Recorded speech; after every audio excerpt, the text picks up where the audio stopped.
आज हम बनाएंगे मुंह में घुल जाने वाली बहुत ही टेस्टी आलू कुलचा, जो बहुत ही सॉफ्ट, नर्म, मुलायम बनकर तैयार होगा। और इसको हम बनाने के लिए ना किसी ओवन, तंदूर या घी या बटर का इस्तेमाल हम नहीं करेंगे। इसको हम बनाएंगे पानी से और ये बिल्कुल सॉफ्ट और टेस्टी बनकर तैयार होगा। ये देखिए अंदर तक की इसकी स्टफिंग कितनी अच्छे से फिल है ना। तो चलिए हम इसको बनाना शुरू करते हैं। इसके लिए एक बर्तन में हम 1 कटोरी मैदा ले लेंगे।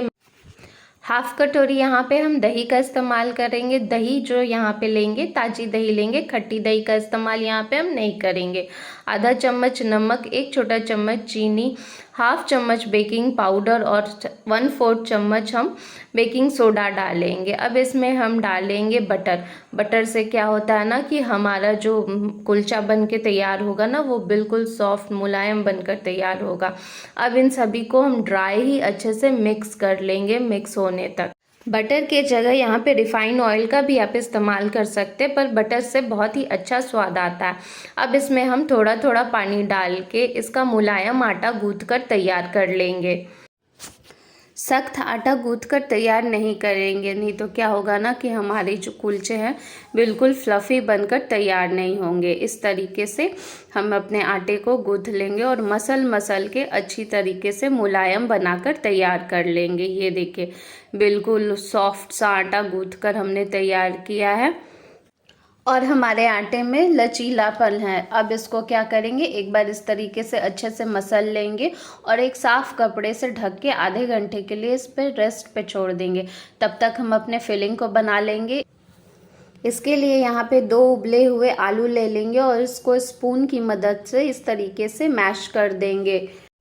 आलू हमारा अच्छे से मैश हो गया। अब इसमें स्वाद के अनुसार नमक डालेंगे, 1.5 छोटा चम्मच धनिया पाउडर डालेंगे, आधा छोटा चम्मच हम गरम मसाला, 1 छोटा चम्मच काश्मीरी लाल मिर्च या तीखा वाला लाल मिर्च का भी यहाँ इस्तेमाल कर सकते हैं, आधा छोटा चम्मच चाट मसाला, ग्रेटेड अदरक को यहाँ पे आप कद्दूकस करके या फिर पेस्ट बना के भी ले सकते हैं, बारीक कटी हुई हरी मिर्च, बारीक कटा हुआ प्याज डालेंगे।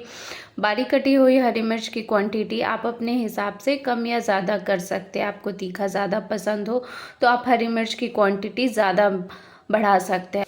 अब इन सभी को हम अच्छे से कर देंगे मिक्स, ताकि मसाले और आलू आपस में अच्छे से मिक्स हो जाएं और चटपटा सा स्वाद आए। यहाँ पे अब डालेंगे लास्ट में हम काला नमक। इससे क्या होता है ना, हमारी कुलचे का फ्लेवर और भी बढ़ जाता है।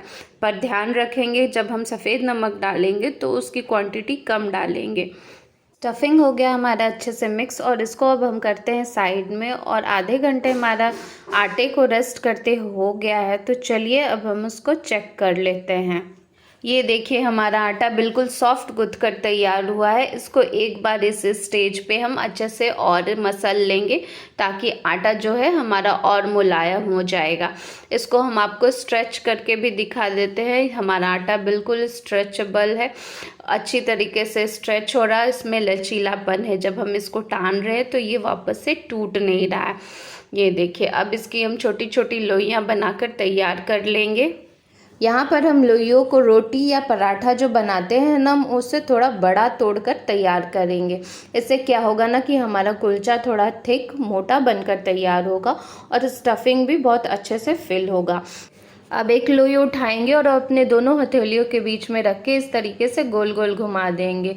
दूसरे को भी इसी तरीके से करेंगे, अंदर की तरफ फोल्ड करेंगे और अपने दोनों हथेलियों के बीच में गोल गोल घुमाते हुए सारे लोइयों को हम चिकना बनाकर तैयार कर लेंगे। अब इसके ऊपर सूखा आटा डस्ट करेंगे। अब एक लोई उठाएंगे और दोनों अंगूठों को बीच से प्रेस करते हुए साइड से गोल गोल घुमाते हुए एक कटोरी का शेप दे देंगे इस तरीके से। और जो फिलिंग हमने बनाकर तैयार किया था ना, उसमें अच्छे से फिल कर देंगे। फिलिंग को अच्छे से डालेंगे ताकि हमारे कुलचे का टेस्ट बहुत ही टेस्टी बनकर तैयार हो। अब इसको हम इस तरीके से घुमाते हुए सील कर देंगे और इसका एक्स्ट्रा आटा जो है आप चाहे तो निकाल दें या फिर उसी में इस तरीके से गोल करके तैयार कर ले। ये देखिए हमारा लोई बनकर तैयार हो गया है और इस पे अब प्लेटफॉर्म पे हम सूखा आटा डस्ट करेंगे और लोई पे भी हम सूखा आटा लगाएंगे। और आप चाहे इसको लंबाई में या गोल जिस शेप में भी बनाना चाहें उस तरीके से बेल लें। अब ऊपर से हम डालेंगे कुछ कलौंजी, जिससे इसमें आएगा बाजार जैसा लुक। बाजार में भी बिल्कुल ऐसा ही रहता है ना। ऊपर से हम डालेंगे हरा धनिया या कसूरी मेथी। यहाँ पे हम कसूरी मेथी डाल रहे हैं और हल्के हाथ से बिल्कुल हल्का हल्का इसको प्रेस कर देंगे। एक बार बिल्कुल हल्का सा इस पे बेलन चला देंगे ताकि ये अच्छे से चिपक जाए। अब चलिए हम चलते हैं गैस की तरफ। एक बार यहाँ पे हम इसको उठाकर दिखा देते हैं। ये देखिए इस तरीके का इसका थिकनेस हम रखेंगे। इसको हम रोटी से थोड़ा मोटा बेल कर तैयार करते हैं, ये बिल्कुल रोटी की तरह नहीं होती है। अब एक पैन को हम गैस पे रखेंगे और पैन जब हमारा गर्म हो जाए तो थोड़ा पानी इसके साइड्स में डाल देंगे। पानी में जब बबल्स आ जाए तो हम अपने जो कुलचा है ना उसको इस पे डालेंगे और ढक्कन से कवर कर देंगे। अगर ढक्कन में छेद हो तो आप उसको भी होल को बंद कर दें। ये देखिए स्टीम में ये बहुत ही अच्छा पककर तैयार होता है। ये बिल्कुल फूल कर तैयार हुआ है ना। ये देखिए बिल्कुल पास से दिखा देते हैं। ये स्टीम की वजह से बिल्कुल फूलकर और सॉफ्ट बनकर तैयार होगा। और जैसे ही इसका ढक्कन हम हटाएंगे ये वापस से पिचकने लग जाएगा। ये देखिए इसका मतलब ये नहीं कि हमारा कुलचा ख़राब हो गया, ये स्टीम की वजह से ये फूल गया और ये अच्छे से पक चुका है। और जब ढक्कन हम हटाते हैं तो स्टीम हट जाता है, इसकी वजह से वापस से ये पिचक जाता है। पर ये बिल्कुल सॉफ्ट और मुलायम ही बनकर तैयार होगा। ऊपर से हम इसमें डालेंगे बटर। बटर लगा देने से हमारे कुलचे का स्वाद और भी बढ़ जाता है। इसको अलट पलट के हम सेक लेंगे। इसके दूसरे साइड पे भी बटर लगाएंगे और इसको अलट पलट के अच्छा ब्राउन चित्ती आने तक हम सेक लेंगे। अगर आप चाहें तो आप इसको इसी तरीके से बिना बटर लगाए हुए अलट पलट के सेक लें और खा सकते हैं। अगर आपके घर में मेहमान आ रहे हो तो इस तरीके से आप हाफ डन करके रख सकते हैं और जब मेहमान आए तो गरम करके इसको अलट पलट के बटर लगा के सर्व करें, बहुत ही अच्छा लगेगा। इससे मेहमान भी खुश और आप भी खुश और आपका काम भी आसान हो जाएगा। ये देखिए कितना अच्छा सिककर तैयार हुआ है ना। तो चलिए अब हम इसको सर्व कर लेते हैं। हमारा गर्मा गर्म टेस्टी टेम्पटिंग सा आलू कुलचा बनकर तैयार है। आप इसको छोले पनीर की सब्जी या ऐसे भी खाइए, ये बहुत ही टेस्टी लगेगा। तो खाइए और एंजॉय कीजिए।